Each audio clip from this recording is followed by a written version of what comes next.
Selamat hari Minggu, saudara, di bulan Agustus, minggu pertama. Puji kepada Tuhan, kita diberikan hari yang baru, bulan yang baru. Saya akan melanjutkan dari Yohanes pasal yang ke-19. Saya akan terlebih dahulu berdoa. Bapa di surga, hamba mengucap syukur untuk hari ini. Terima kasih Tuhan. Kau berikan hari yang baru bagi kami.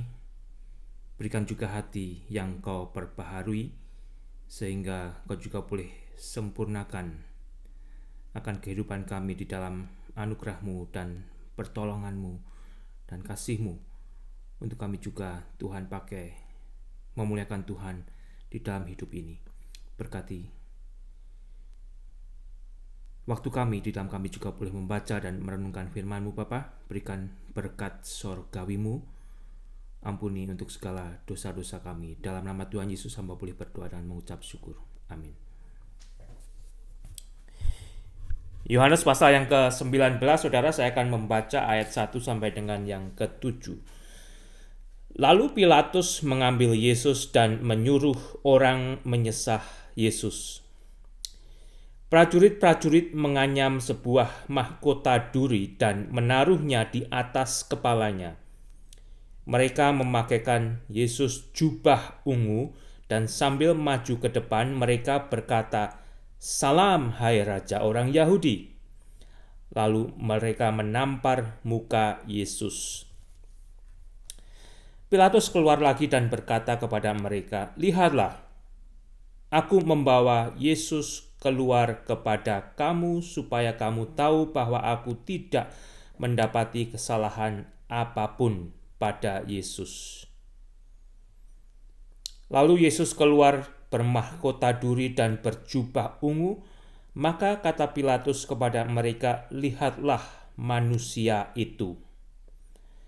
Ketika imam-imam kepala dan penjaga-penjaga itu melihat Yesus, berteriaklah mereka, "Salibkan dia, salibkan dia."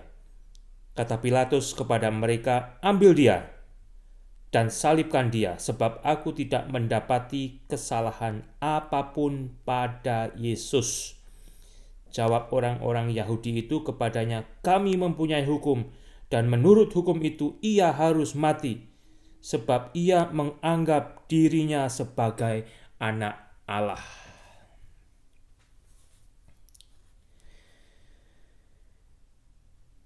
Saya akan mengingatkan diri saya dan juga Anda mengapa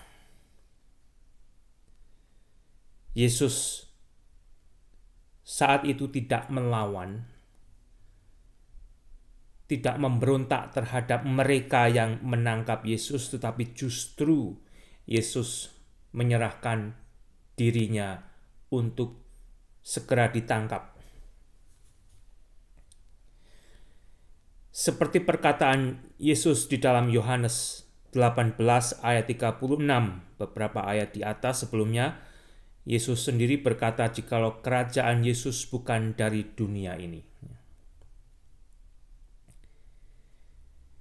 "Kerajaanku bukan dari dunia ini. Jika kerajaanku dari dunia ini, pasti hamba-hambaku telah melawan, supaya aku jangan diserahkan kepada orang Yahudi. Akan tetapi kerajaanku bukan dari sini." Kerajaan Yesus bukan dari dunia ini. Sehingga kita juga boleh belajar, baik para pemimpin-pemimpin yang ada di dunia ini maupun saat itu, kita menemukan kejanggalan dan kejanggalan.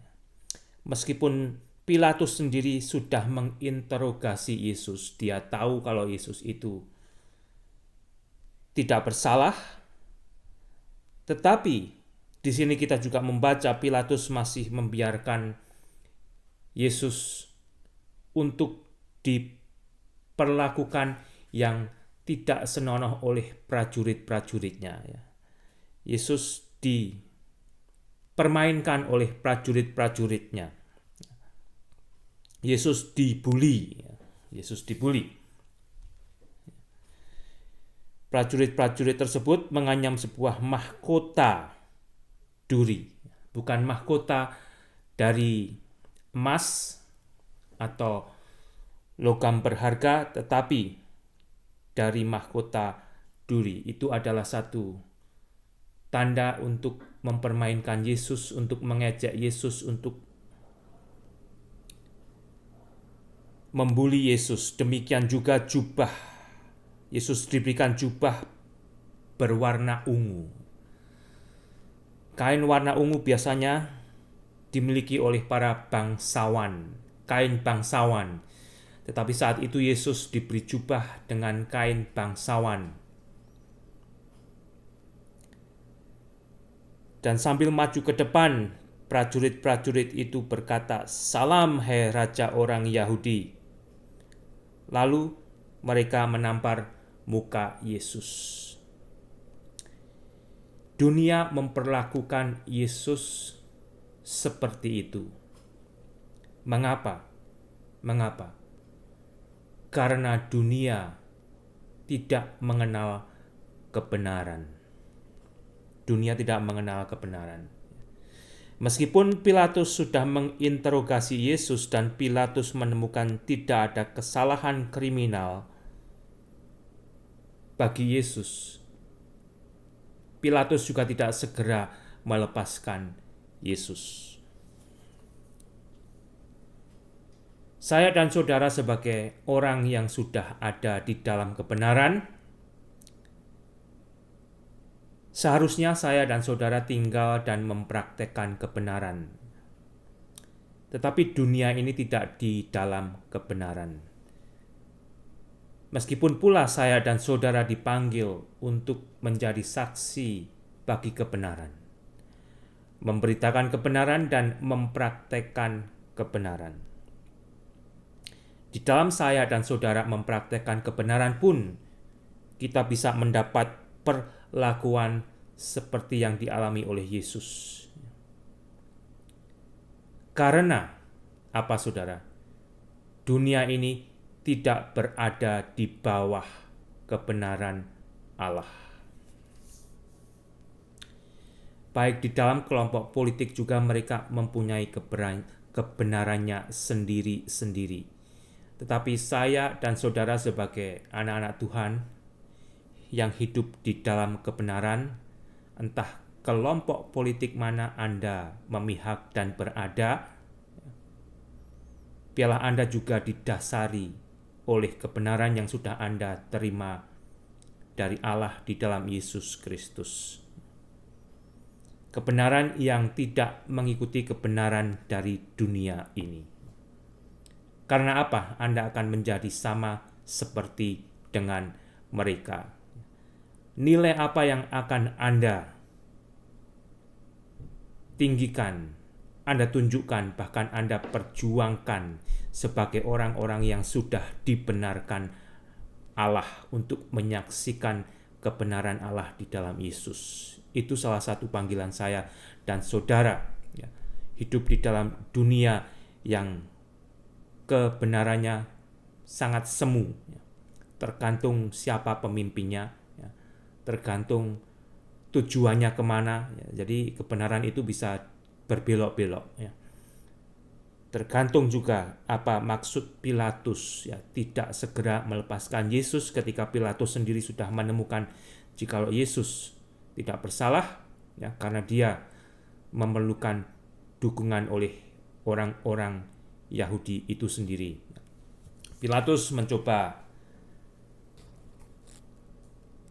untuk mendapatkan dukungan agar mereka juga suka terhadap Pilatus. Tetapi bagaimana dengan Yesus sendiri? Mengapa Yesus tidak melawan? Mengapa Yesus tidak mengerahkan malaikatnya? Karena untuk itulah Yesus datang ke dunia. Untuk dianiaya dan akhirnya mati di atas kayu salib kembali bagi mengasihi manusia. Dan di situ pun kita diajar oleh Yesus, saudara, bagaimana kita menghadapi orang-orang yang nantinya memusuhi saya dan saudara yang sudah berada di dalam Yesus, yang sudah berada di dalam kebenaran. Saya akan membaca dari Matius pasal yang kelima. Satu pengajaran Yesus yang mungkin juga tidak suka dikhotbahkan di banyak tempat, ya. Satu pengajaran Yesus yang sangat sulit bagi banyak orang Kristen, termasuk saya. Saya akan membacakan Matius 5 ayat 43, ya. Kamu telah mendengar firman, kasihilah sesamamu manusia dan bencilah musuhmu. Kasihilah sesama manusia dan bencilah musuhmu. Itu telah didengar oleh murid-murid Yesus dan orang yang ada saat itu. Tetapi aku berkata kepadamu, Yesus berkata kepada murid-muridnya, ini pengajaran Yesus, saudara, yang kurang dikhotbahkan, yang kurang dijadikan lebih bermasyarakat. Tetapi aku berkata kepadamu, kasihilah musuhmu dan berdoalah bagi mereka yang menganiaya kamu. Ajaran Yesus agar saya dan saudara mengasihi musuh kita, dan tidak itu saja, agar berdoa bagi mereka yang menganiaya kita. Loh, kok aneh gitu ya, aneh. Kok Yesus justru memerintahkan kita agar mengasihani musuh kita dan berdoa bagi musuh kita? Apa maksudnya? Apa maksudnya?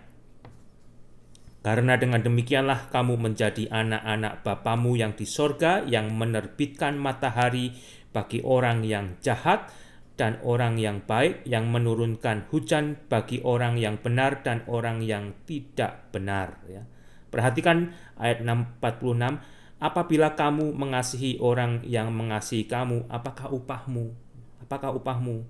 Bukankah pemungut cukai juga berbuat demikian? Ya.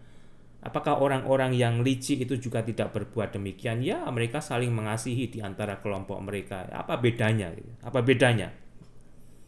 Dan apabila kamu hanya memberi salam kepada saudara-saudaramu saja, apakah lebihnya daripada perbuatan orang lain? Istilahnya tidak ada lebihnya. Itu dilakukan oleh orang dunia. Bukankah orang yang tidak mengenal Allah pun berbuat demikian? Karena itu, haruslah kamu sempurna, sama seperti Bapa yang di surga adalah sempurna, yaitu untuk mengasihi dan berdoa bagi musuh-musuh kita, agar akhirnya musuh-musuh kita melihat Allah yang sudah merubah kita yang dianiaya, dan mereka bertemu Allah dan taat kepada Yesus, karena Yesus telah menderita dan mati bagi dosa mereka juga. Dan di atas kayu salib pun Yesus masih berdoa kepada orang-orang yang memusuhi Yesus, agar mereka akhirnya bertemu dengan kebenaran, bertobat, diberi kehidupan kekal, diberi jalan untuk masuk ke sorga. Sehingga kembali saudara, pengajaran Yesus yang diberikan kepada murid-muridnya, seperti yang kita baca tadi, sebetulnya itu adalah dasar-dasar daripada kehidupan orang Kristen. Ya. Tetapi justru kita kurang banyak mendengar, kita kurang banyak mendapatkan contoh. Ya. Yang kita justru sering dengar justru di antara orang Kristen sendiri saling mencari musuh, saling bermusuhan, saling mengundang musuh, ya. Tidak berdoa untuk orang-orang yang memusuhi kita dan memberkati mereka, agar pada akhirnya mereka juga beroleh hidup baru di dalam Yesus dan diselamatkan. Lalu Yesus keluar bermahkota duri dan berjubah ungu, maka kata Pilatus kepada mereka, "Lihatlah manusia itu." Ketika imam-imam kepala dan penjaga-penjaga itu melihat Yesus, berteriaklah mereka, "Salibkan Yesus, salibkan Yesus." "Ambil dia," kata Pilatus, "dan salibkan dia, sebab aku tidak mendapati kesalahan apapun." Jawab orang-orang Yahudi itu kepada kami, "Kami mempunyai hukum, dan menurut hukum itu ia harus mati sebab Yesus menganggap dirinya sebagai anak Allah." Itulah hukum orang Yahudi, hukum Taurat menurut penafsiran mereka. Sedangkan hukum Taurat atau hukum Musa itu sendiri, Musa telah menulis tentang Mesias. Musa telah menulis tentang Yesus, tetapi mereka menolak Yesus. Mereka menolak kebenaran yang Allah sudah berikan melalui Musa kepada mereka agar mereka percaya kepada Yesus sebagai Mesias. Yang saya mau katakan, saudara, di dunia ini, dunia yang sudah tidak lagi sempurna, dunia yang menuju kepada kebinasaan, kita dipanggil untuk berjuang, memperjuangkan kebenaran dan keadilan. Kebenaran dan keadilan itu sangat sulit untuk dipraktekkan, ya. Lebih mudah dipelajari, dipraktekkan lebih mudah, dipelajari lebih mudah, dipraktekkan lebih susah. Tetapi saya dan saudara yang sudah dibenarkan Allah, biarlah kita juga boleh bertumbuh di dalam kebenaran Allah dan mempraktekkan kebenaran itu di dalam hidup kita. Dan ketika kita juga mempraktekkan kebenaran Allah, belum tentu kita juga akan ditreat dengan benar oleh dunia ini. Belum tentu kita akan diperlakukan dengan benar oleh dunia ini, tapi agar kita juga boleh kembali mengingat apa yang sudah dialami oleh Yesus, ya. Kita berada di dunia ini sebagai pengembara, dan kita masih berjalan menuju tempat tinggal kita yang sebenarnya, yaitu untuk bersama Bapa di surga. Di dalam segala pergumulan kita, tataplah Yesus. Di dalam segala keluh kesah kita, tataplah Yesus.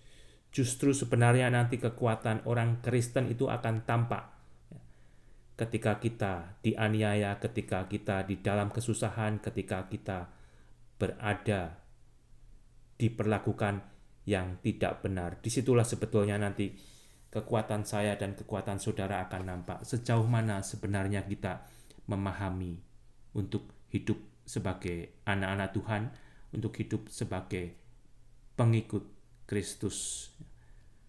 Puji Tuhan, Tuhan Yesus memberkati. Selamat hari Minggu, saudara.